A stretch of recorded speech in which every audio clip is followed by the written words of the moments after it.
Oh, hi. I'm Robin, and welcome to the new and improved Radical Reviews show.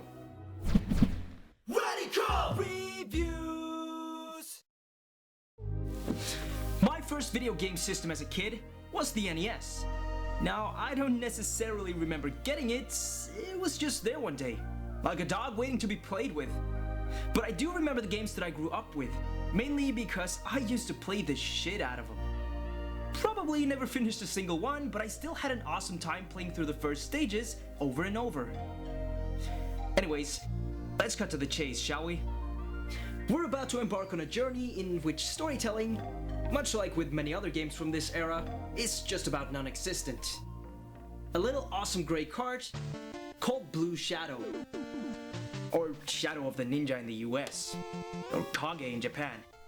You know, I originally thought they changed the title for the same reason they changed the whole Teenage Mutant Ninja Turtles franchise to Teenage Mutant Hero Turtles in parts of Europe. But then, in the intro, the word ninja is still used, so who knows?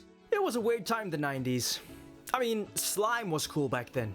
And don't try to weasel yourself out of this one. You know you wanted some of that sweet, sweet slime all over your face. Disgusting! What the hell, McDonald's had pizza back then? I mean, of course McDonald's had pizza back then. It was the 90s. They probably had pizza at your local florist. The 90s, man. LSD and Coke was the sole factor in any and every decision, I'm telling you. Blue Shadow was developed by Natsume and released in Japan in 1990, but Europeans and North Americans had to wait until the very next year to get their hands on it locally. In fact, it was released exactly 1 week after I was born here in Europe. So, usually I spend some time talking about the story and stuff, but we're dealing with an NES game here, and frankly, they're not known for being very elaborate pieces of storytelling. All we really get to know before being thrown into the game is this. There's an emperor called Garuda who has taken dictatorship over the US in the year of 2029, and two ninjas appear out of nowhere to defeat him. That's it. Seriously, not only is there little to none information, but what we do get is also apparently written by a mentally disabled panda bear. If you check out the manual, you'll get a slightly better description, but it's still incredibly rushed and without any distinct personality. The game consists of 5 stages and 16 levels, so yeah, it's not that long. But that doesn't mean that you'll be able to finish it off in an hour or two. That is, if you'll be able to finish it at all, before throwing the controller across the room and smashing your head against the wall, questioning your choices in life. This game is hard as shit, but I'll get back to that later. Starting off, you'll probably get the notion that you're playing a Ninja Gaiden game. You run through the levels, eliminating a handful of enemies and finish off each stage with a boss fight. It's your classic arcade platforming game, and an awesome one at that. There are 2 main weapons in the whole game. The katana, which you start off with, is quicker and works great for close encounters. Then there's the kusarigama, you know, those chained sickle things from Japan. This one gives you a lot more range and can be used upwards, diagonally, and horizontally, but it's terrible for when the enemies get really close to you. These can be found by cracking open boxes spread across the map. In addition to holding your main weapons, these boxes can also contain limited weapons such as shuriken and bombs, and sometimes health. So be sure to check every box on the map and try to remember where things are for your next playthrough.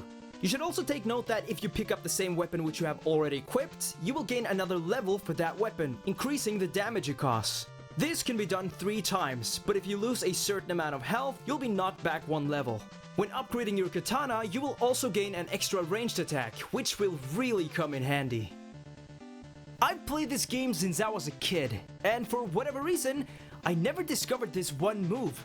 Or at least I don't remember doing so. If you hold down the A button for a few seconds, you can summon lightning. It drains half your health though, so I don't really use it that much even now that I know it exists. There are multiple reasons you should pick this game up, but I think maybe the most essential reason you should do it right now is the fact that you get simultaneous co-op. So you can kick some ass with a friend. And seeing as some enemies are weaker against certain attacks, it even opens up the game to a much more strategic way of playing, like focusing on one weapon each and perfecting how and when to use them. For people like me who think games like Ninja Gaiden is a little bit over the top, Blue Shadow lands on what I believe to be the perfect difficulty. It's hard, you're gonna die, but it's fair, in a way. Sometimes I enjoy playing easy games just because they're fun.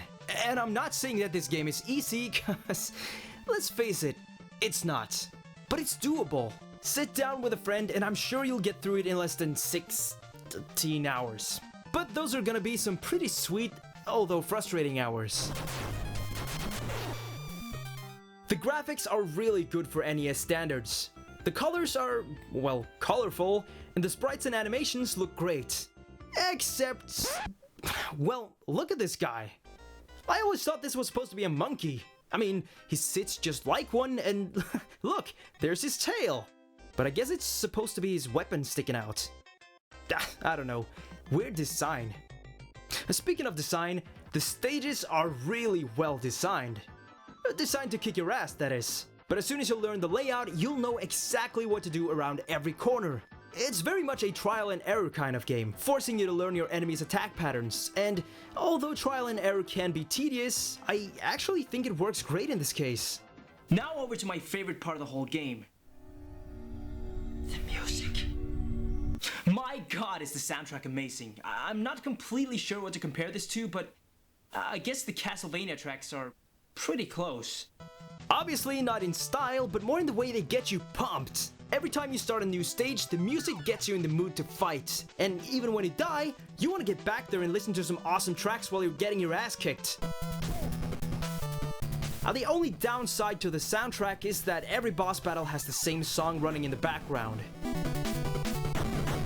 Other than that, it is downright perfect. The soundtrack was composed by Iku Mizutani and Koichi Yamanishi.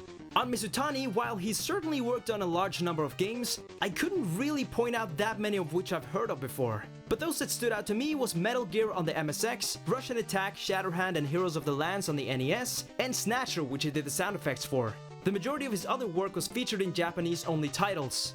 Yamanishi has a much smaller resume. The titles I could dig up that he's previously worked on was Dragon Fighter on the NES and Amazing Penguin on the Game Boy. He also worked with Mizutani on Shatterhand. So, I've talked about everything I love about this game. Time to talk about some things that tickles my rage nuggets. If you die while playing in co-op, you'll respawn somewhere on the screen as soon as you push a button, so it's easy to pick up right away. Although, if you're playing single player, you start off from the beginning of the level, or at the start of a boss fight if you get killed by one. And while that is a bit more challenging and time-consuming, I really don't mind this design. But there's one instance where they suddenly changed the rules. Although, seeing as it has to do with the last boss, I'll get back to it in a brief moment. Yeah, cause there's just so much content to spoil here. But 20 seconds of story.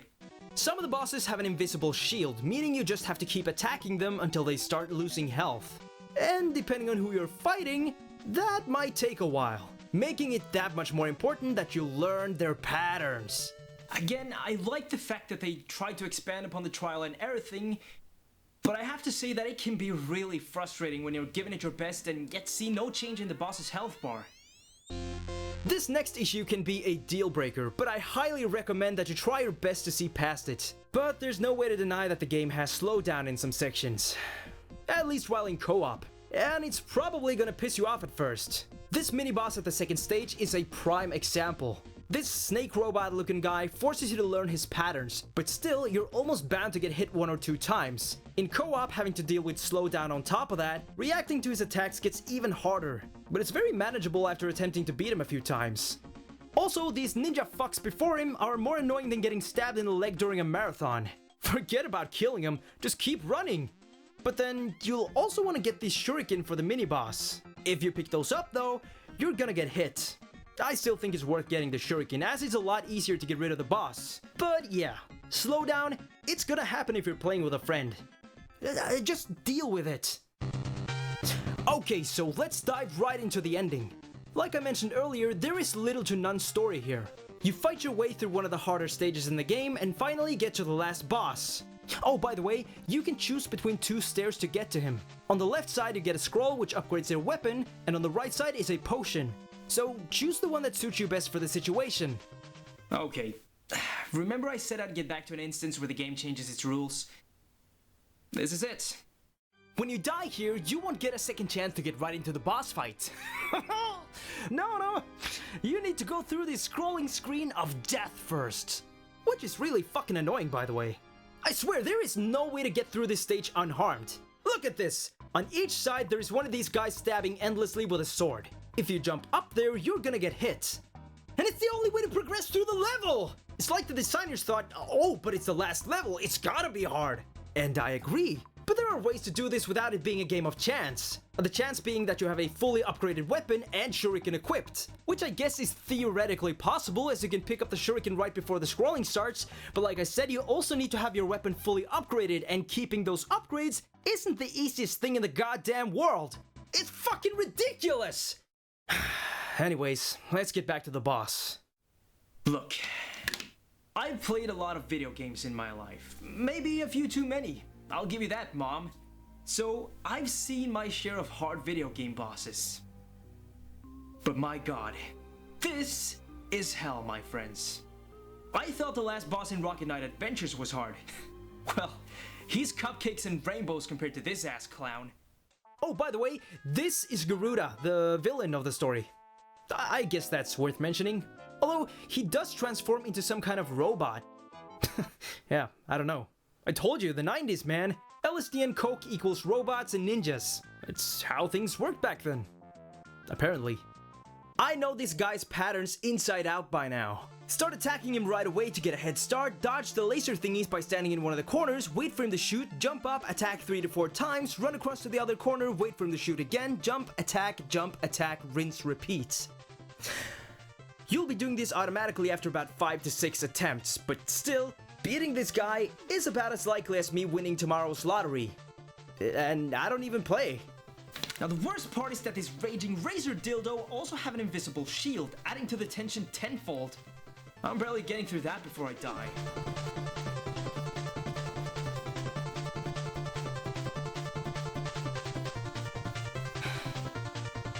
But I'm not about to give up just yet.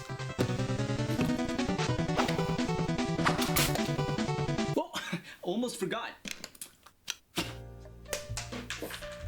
There we go.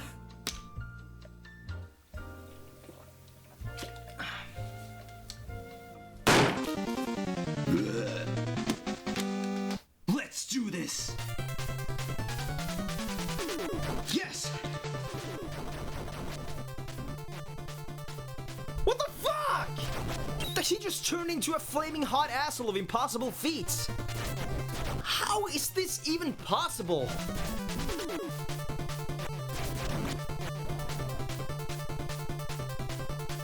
Fuck it. I'm out. I've had it with this game. I need to cool down. I need something to soothe my nerves. I need... You know, sometimes you gotta step away and take a deep breath. Enjoy the smaller things, you know? It's like my ex-girlfriend used to lie. Size doesn't matter. You know, I said smaller things, but this is a fucking brick. And not that I mind it really, I mean... What was I saying? Oh yeah, this thing is huge! And what are these buttons up here? I mean, it doesn't seem like a very efficient way of playing. I gotta stretch my fingers like... Did I break it? Wow, I get it. It's like for left-handed people. That's an interest. Where's that sound coming from? Hello? Oh, and did I mention it uses 6 AA batteries? And you only get a few hours of... Seriously, who's there? I can hear you, asshole. All right, you got me. Oh, what the fuck? Oh, come on, so I'm a talking TV, big deal. Right, just the talking TV. Why don't you join my talking table and couch in an intriguing conversation? Really? No, you're an inanimate object, a vessel for one-way communication. You're not supposed to talk. So you're saying you'd rather have a one-sided discussion? Sheesh, the human mindset never ceases to amaze me. You're using my smoking hot body for your entertainment. The least you could do is humor me for a few minutes. Wow. Fine. What do you want? I want you to stop being a wimp and finish the damn game. What do you care? It's just a game. And it's fucking hard. You're not the one who has to suffer the agony of getting your ass virtually kicked, you know. Sure, but as your personal game genie, Wait. Hold on a minute. Personal game genie? Well, yeah. No. You're not a game genie. This is a game genie. You're just a talking TV. You can't seriously believe that a cheap plastic accessory like that can compete with a real-life game genie. That's absurd. Okay, so let's say you're this game genie character. What, if I may ask, does that entail? Well, that's the question, isn't it? Yeah, that is the question. Now what's the answer? You want the kids' version or the scientific version? Oh, the scientific version, by all means. Do I need my glasses for this? You see, when someone produces just the right amount of rage and frustration, depending on the volumetric measurements of the current room they inhabit at that moment, they can in fact alter neutral and ionized atoms with a mixture of incandescents and radionuclides, and as long as the heat drives the particles at speed of 880 miles per hour, in a matter of seconds you will have inadvertently conjured your very own game genie. You just made that up right now, didn't you? Believe what you will, buddy. I'm just here to help. Whatever. So, what do I call you? Name's George. George? Yeah. George. Yeah. Alright, so, George, as my personal game genie, how do you suggest we beat this game? I mean, I'd like to be the knight in shining armor here, but in this case you already seem to have all the knowledge you need. Only victory remains. Right, so you're useless. Your words, not mine, but I will say that I find your lack of faith in me highly disturbing. Great. Okay, let's get this over with. You got it. Holy shit, what is this, magic? Midi-chlorians. Yeah, that's not funny.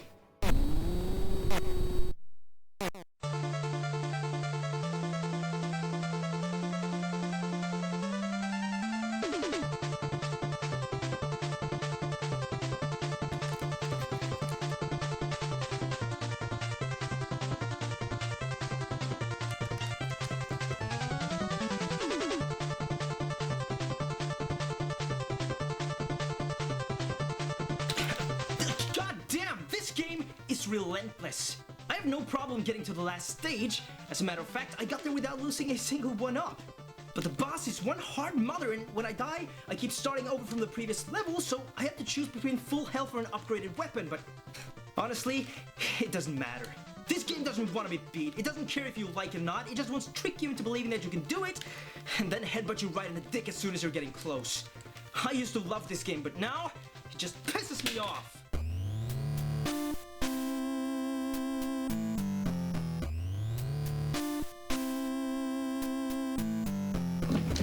I got him. I fucking got him! With one notch left in the health bar, but I got him! Hey, see, that wasn't too bad. Hey, I might have done it. But that was damn rough. And I'm pretty sure luck had something to do with it. Where's your sense of pride, pal? There's always gonna be luck involved. I guess. The universe is full of random events. Skill won't always be the defining factor in whether you win or lose. The fact remains, you finished the damn game. Yeah, no, you're right. I actually beat it. You sure did. Well, I guess my work here is done. Take it easy, man. And remember, when you get stuck somewhere, the best solution is always to unstick yourself. You know, despite the incredibly hard final boss, I still love this game. Sure, it's gonna turn you into a handful of gasoline-soaked gunpowder waiting to explode, but if you look away from the whole ending part, this game is absolutely fantastic. So there you have it. Blue Shadow is an exceptionally well-designed piece of video game history and an awesome multiplayer game for the NES. I wouldn't think twice about picking this game up. The sad story here though is the pricing. The US version is pretty damn expensive and can run you up for about 40 to 50 bucks for the cart alone as of now. So I'd recommend getting the European copy as it's about 3 times cheaper. Hell, you could get a complete PAL copy for the price of the NTSC cart. Well, that's fucked up, man. Before I decided to beat this bastard recently, it had been years since I last played it. But the soundtrack was still burned into my memory, and I found myself humming along flawlessly while playing. Not to mention the nostalgic rush from hooking up 2 controllers with my brother, and once again setting out on the familiar scenery we'd seen so many times as kids. But it's not just the nostalgia that makes this game great. It's the effort you can so clearly see put into the level design, and the interesting enemies and bosses that keeps reminding you that you made the right decision when picking this game up. It's been a rad evening, guys, but if you don't mind, I think it's about high time I get back to writing another episode. Cause, you know, goodbye. Thank you guys so much for watching, and let me just say that it is incredibly encouraging to read your positive and supportive comments, so thank you for keeping me motivated. Every one of you are friggin' amazing. Also, a very special thank you to Clint from Lazy Game Reviews for joining me in this episode. I'm a huge fan of LGR, so the fact that he took some time off to help out really touches this kid by the heart. Alright, I'm grateful, you know this. So, I'll see you guys very, very soon.